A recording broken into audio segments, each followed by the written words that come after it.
Bon, cette vidéo est particulièrement importante parce que elle va faire le lien entre deux domaines fondamentaux des mathématiques qui sont l'algèbre et la géométrie. Alors de quelle façon? Supposons qu'on commence en géométrie par considérer dans un repère orthonormé quelconque une droite qui soit une droite, je vais peut-être la dessiner vraiment droite, une droite horizontale. Donc j'ai ici une droite horizontale. Supposons que pour pouvoir placer cette droite, j'identifie qu'elle passe ici à la hauteur 3, bien sûr, donc dans un repère orthonormé où j'aurai la situation suivante. Question, qu'est-ce que j'entends par équation de la droite horizontale? Nous avons vu dans une vidéo précédente de cette série que l'équation, que la représentation graphique de l'équation d'une droite consistait à représenter toutes les solutions d'une équation du premier degré linéaire à deux inconnus. Question, quelle est l'équation de cette droite? C'est-à-dire, comment peut-on écrire sous forme d'équation tous les points qui sont sur cette droite? Alors, je peux prendre, par exemple, ce point ici. Quel serait ce point? Quel serait ce couple? Ben, ce serait un couple dont la première coordonnée serait, par exemple, ici, moins 4 à peu près, et dont la deuxième coordonnée serait 3. Si je prends ce point ici, il aurait comme première coordonnée 1 et comme deuxième coordonnée 3.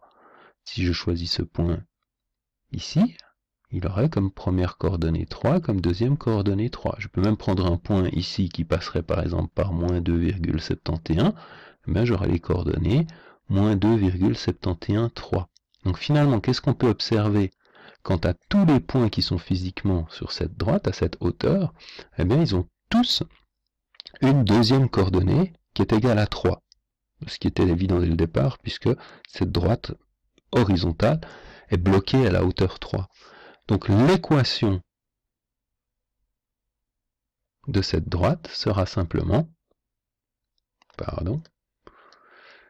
y égale 3. Pourquoi y? Parce que y représente toujours la deuxième coordonnée, c'est-à-dire celle qui est sur l'axe des ordonnées. Alors, ce qui est un petit peu perturbant ici, c'est qu'on a l'impression que cette équation est une équation dans laquelle il n'y a pas deux inconnus, mais qu'il n'y en a qu'une. Mais, en réalité, ce qui se cache là derrière, c'est que cette équation peut s'écrire sous la forme 0x plus y égale 3. Donc il y a bien deux inconnus, puisque nous sommes dans un contexte où nous nous intéressons à des couples du plan. Donc algébriquement, la façon de parler de couple de plan doit forcément travailler avec deux variables x et y, mais pour pouvoir décrire cette droite particulière, je n'ai besoin que d'une seule des variables, j'ai besoin d'une condition sur une seule des variables qui est y égale 3. Le x est en fait caché puisque multiplié par 0. Donc équation d'une droite horizontale, si je fais le cas général, une droite horizontale qui passerait par la hauteur ici k, eh bien serait d'équation y égale k. Réciproquement, bien sûr, si je décide de considérer l'équation y égale 3, mais l'équation y égale 3 dans un contexte d'équation à deux inconnus, donc sous-entendu l'équation 0 fois x plus y égale 3, et que je demande de la représenter graphiquement, donc avec des objections des couples dans le plan, ben y égale 3 indique l'idée que la hauteur est bloquée à 3, donc que j'ai bien affaire à une droite horizontale. Vous vous doutez, j'imagine, de ce qu'on va faire maintenant, à savoir que, après avoir traité les droites horizontales, on va maintenant s'occuper d'une droite qui serait une droite verticale. Supposons qu'on a ici une droite verticale qui passe par moins 4. Donc bien sûr, ça signifie qu'ici, j'ai une échelle où j'ai un qui est à peu près ici. Question, qu'est-ce qui caractérise tous les points qui sont sur cette droite? Eh bien, de la même façon que tout à l'heure, ce qui caractérisait les points qui étaient sur une droite Horizontale, c'était que la deuxième coordonnée était bloquée à la hauteur horizontale, en l'occurrence 3. Ici, sur une droite verticale, ce qui caractérise ces points, c'est que c'est la première coordonnée, celle qui montre le positionnement horizontal, qui va être bloquée. Donc par exemple, ce point ici va être moins 4 pour x, et puis pour y, peut-être 2,3.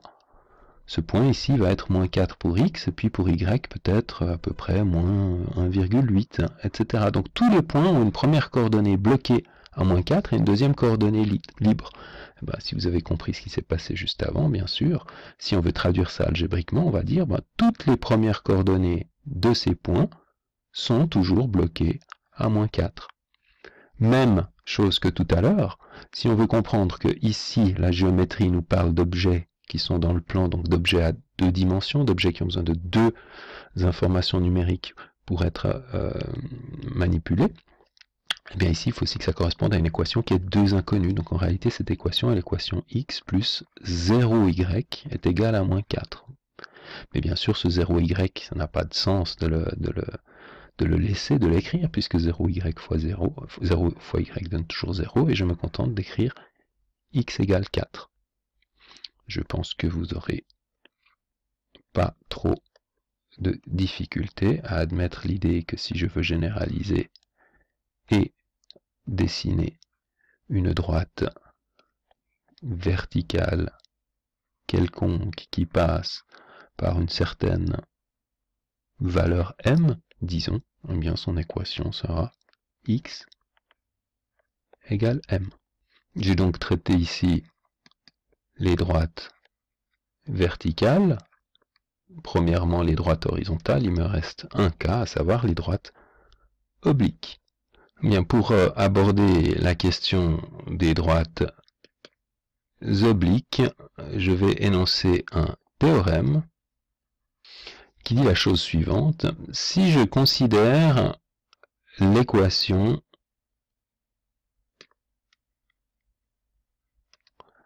ax plus by égale c, qui est la forme générale d'une équation du premier degré à 2 inconnus.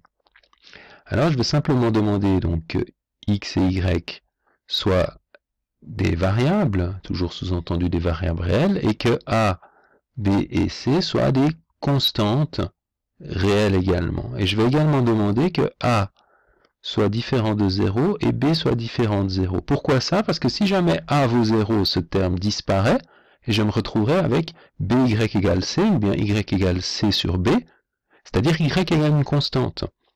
Mais y égale une constante, c'est une situation que j'ai déjà vue tout à l'heure. Y égale une constante, je sais que ça donne lieu à des droites horizontales. De la même façon, x égale une constante donne lieu à des droites verticales. Donc, si b est égal à 0, ce terme disparaît, il reste ax égale c, c'est-à-dire x égale c sur a, et donc j'ai x est égal à une constante. Donc les cas où a égale 0 ou bien b égale 0 sont des cas que je connais déjà. Donc ce qui est intéressant, c'est de travailler la situation générale où a et b ne sont pas égales à 0, c'est-à-dire j'ai vraiment 2 variables présentes dans l'équation. Donc cette équation, toujours dans l'hypothèse, je peux l'écrire de la façon suivante. C'est-à-dire que by est égal à moins ax plus c, j'ai soustrait ax aux 2 membres gauche et droite de l'équation, et enfin si je divise par b, ce qui est possible puisque j'ai demandé que b ne soit pas égal à 0, j'obtiens moins a sur b, x, plus c sur b. Donc écrire cette équation de cette façon est équivalent à l'écrire de cette façon-ci. Cette forme s'appelle l'équation réduite. Équation réduite. Donc je suis ici clairement, tout cet énoncé, toute l'hypothèse de ce théorème est clairement dans le monde de l'algèbre. Eh bien, je vais maintenant faire une passerelle pour basculer dans le monde de la géométrie et des droites obliques de la façon suivante. Donc si on considère tout ceci, alors cette équation est représentée graphiquement. Je rappelle que représenter graphiquement une équation consiste à représenter tous les couples qui sont solutions de cette équation est représentée graphiquement par une droite oblique. Et pour dessiner une droite oblique, on en donne la pente qui est égale à moins a sur b et l'ordonnée à l'origine, ou l'image de 0, ou la valeur associée lorsque x vaut 0, qui est égale à c sur b. Ça veut dire, graphiquement parlant, que si vous vouliez dessiner cette droite, alors, en faisant l'hypothèse que nous sommes en présence d'une pente positive, on aurait ici l'ordonnée à l'origine qui est c sur b, et on aurait ici le rapport entre distance verticale et distance horizontale qui serait égal à moins a sur b. Je ne vais pas démontrer formellement ce théorème, c'est pas très difficile, je le laisse en général en bonus aux élèves. Si vous, derrière votre écran, ça vous intéresse, vous pouvez essayer de le faire. Peut-être que je ferai un jour une petite vidéo pour montrer ça. Donc, de l'algèbre vers la géométrie, ici, si je vais dans ce sens, c'est uniquement de l'algèbre vers la géométrie. Donc je suppose que je connais l'équation et j'en déduis la représentation graphique. Alors concrètement, qu'est-ce que ça veut dire? Eh bien, supposons que nous avons par exemple l'équation y, on va directement passer, 2x plus 5y est égal à moins 10. Donc je vais commencer par transformer cette équation pour l'écrire sous forme réduite. Je soustrais moins 2x, équivalent à y est égal à moins 2 sur 5x, moins 10 sur 5, j'ai divisé par 5, et je simplifie, c'est-à-dire moins 2 cinquièmes de x, moins 2. Donc voilà l'équation réduite. Comment est-ce que je vais représenter ceci graphiquement? Eh bien, je vais choisir une échelle pertinente. Je dois travailler en cinquième, donc on va dire ici par exemple que je coupe 1 en 5 parties égales.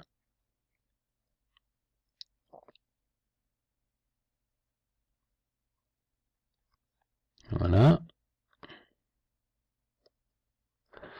Je commence toujours par placer l'ordonnée à l'origine. Ordonnée à l'origine, je rappelle, c'est ce qu'il se passe lorsque x vaut 0. Lorsque x vaut 0, ceci disparaît, donc y vaut ici moins 2. J'aurais dû descendre un peu plus bas et mettre également moins 2. Donc ici, je représente l'ordonnée à l'origine moins 2 ici, et à partir d'ici, j'ai la pente, attention, sans le x, qui vaut moins 2 cinquièmes. Donc à partir de là, je suis censé construire une pente de moins 2 cinquièmes, donc une pente négative, attention, donc la droite aura plutôt cette forme négative, donc moins 2 cinquièmes, ça va verticalement, je peux l'écrire aussi comme ça, si vous voulez être, qu'on soit un tout petit peu précis quand même, moins 2 cinquièmes, c'est la même chose que 2 sur moins 5, par exemple, ce qui veut dire que je dois faire 2 verticalement, positivement dans le sens de l'axe, donc je monte de 2, j'arrive ici, et je dois faire 5 avec un signe négatif, donc 5 dans le sens opposé, donc 1, 2, 3, 4, 5, donc j'obtiens ici un deuxième point, et je peux maintenant représenter graphiquement ma droite D, qui représente cette équation. Je reviens à mon théorème, c'est important de comprendre qu'ici on fait l'hypothèse qu'on connaît l'équation et on produit la droite. Mais en réalité, la réciproque de ce théorème, à savoir je connais la droite, je produis l'équation, est également valable. Alors comment est-ce qu'on fait pour produire un énoncé de ce genre? Eh bien on va simplement inverser hypothèse et conclusion. Ça donne ceci, si on considère une droite oblique de pente, alors je lui donne un nom plus simple, de pente P d'ordonnée à l'origine Q, alors D représente forcément l'équation y égale px plus q. À nouveau, ce théorème peut être démontré sans trop de difficultés, donc je me contente de l'illustrer dans l'exemple suivant. Voilà. J'ai une droite ici. On va la prendre cette fois-ci comme ça. Cette droite a une certaine ordonnée à l'origine qui est connue, par exemple moins 3. Et cette droite, je connais, imaginons un autre point, par exemple ici le point qui passe par, ou qui a pour coordonnées moins 5 et moins 2, ici, d'accord? Donc ça veut dire que les coordonnées de ce point sont moins 5 et moins 2, et les coordonnées de ce point sont 0 et moins 3. Donc j'ai la droite D ici. Question, comment retrouver l'équation de cette droite? Eh bien c'est assez facile, il suffit de calculer la pente. La pente, ça va être la pente entre les deux points, donc différence des coordonnées verticales, donc moins 2, moins 3 sur, je suis parti de ce point, donc je continue, moins 5, moins 0, ça fait donc moins plus, moins 2, moins 3, 1 sur moins 5, donc moins 1 cinquième. Je vérifie toujours, pente négative, oui, pente très peu raide, oui, hein, beaucoup moins raide que 45 degrés. Et à partir de là, l'équation de D est directement donnée par y est égal à la pente moins 5x plus l'ordonnée à l'origine moins 3. Évidemment, on écrira plutôt ceci comme moins 1 cinquième de x moins 3. Voilà, c'était un peu long, mais c'est vraiment important cette relation entre les objets algébriques, les équations de type ax plus by plus c égale 0, avec les cas particuliers dans lesquels il n'y a pas de x ou pas de y, et la correspondance avec les trois familles de droites, verticale, horizontale et oblique. À la fin de ce module, pas de ce module, mais de cette petite série de vidéos, vous avez quelques modules qui travaillent encore des exemples dans lesquels on va un petit peu plus loin, le mélange avec parallèle, perpendiculaire, équation de droite, vraiment cette relation entre représentation graphique et équation de droite qui est un savoir absolument fondamental pour toutes vos études.